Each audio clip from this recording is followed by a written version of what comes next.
नमस्कार, मी राममोहन कारंडे, संयुक्त रविवारपेठ कोल्हापूरचा उपाध्यक्ष आहे मी. तसेच मी फिटनेस अकाउंट अक्षयकुमार फॅन्स क्लबचा अध्यक्ष आहे.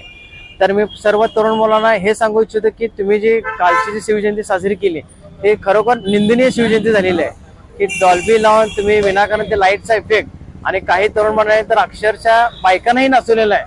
तर खरोखर हे चुकीचं आहे आणि आपल्या शहराचं नाव ही बदनाम होत चाललेलं आहे. तर मी सर्वांना हे सांगू इच्छितो की तुम्ही जी शिवजयंती करणार आणि खरोखर तुम्ही शिवभक्त असाल तर गड किल्ल्यावर जाऊन तुम्ही स्वच्छता मोहीम राबवा, झाडे लावा, कधी रक्तदान शिबिर भरवा, आवेदन शिबिर भरवा, जेणेकरून त्याचा समाजालाही फायदा झाला पाहिजे आणि लोकांनी तुमचं कौतुकही करायला पाहिजे.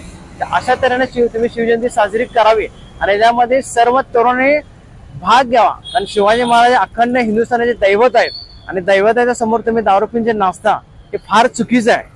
ह्याच्यासाठी खरोखर मी त्यांना सांगेन की ह्याच्या पुढे तुम्ही कधीही असं काही करू नका, ही कळकळीची विनंती आहे.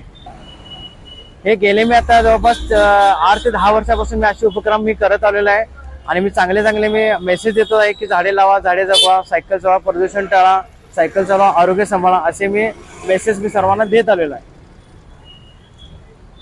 मी प्रत्येकाला एकच आवाहन करू इच्छितो की प्रत्येकाच्या घरामध्ये शिवछत्रपती महाराजांची मूर्ती असणे गरजेचं आहे.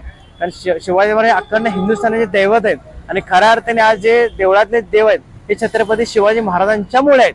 आणि एक खरा जर शिवभक्त असेल तर तो खरोखर दररोज छत्रपती शिवाजी महाराजांची पूजा करेल आणि चांगल्या प्रकारे शिवजयंती साजरी करेल, हीच मी अपेक्षा धरतो. जय हिंद, जय महाराष्ट्र.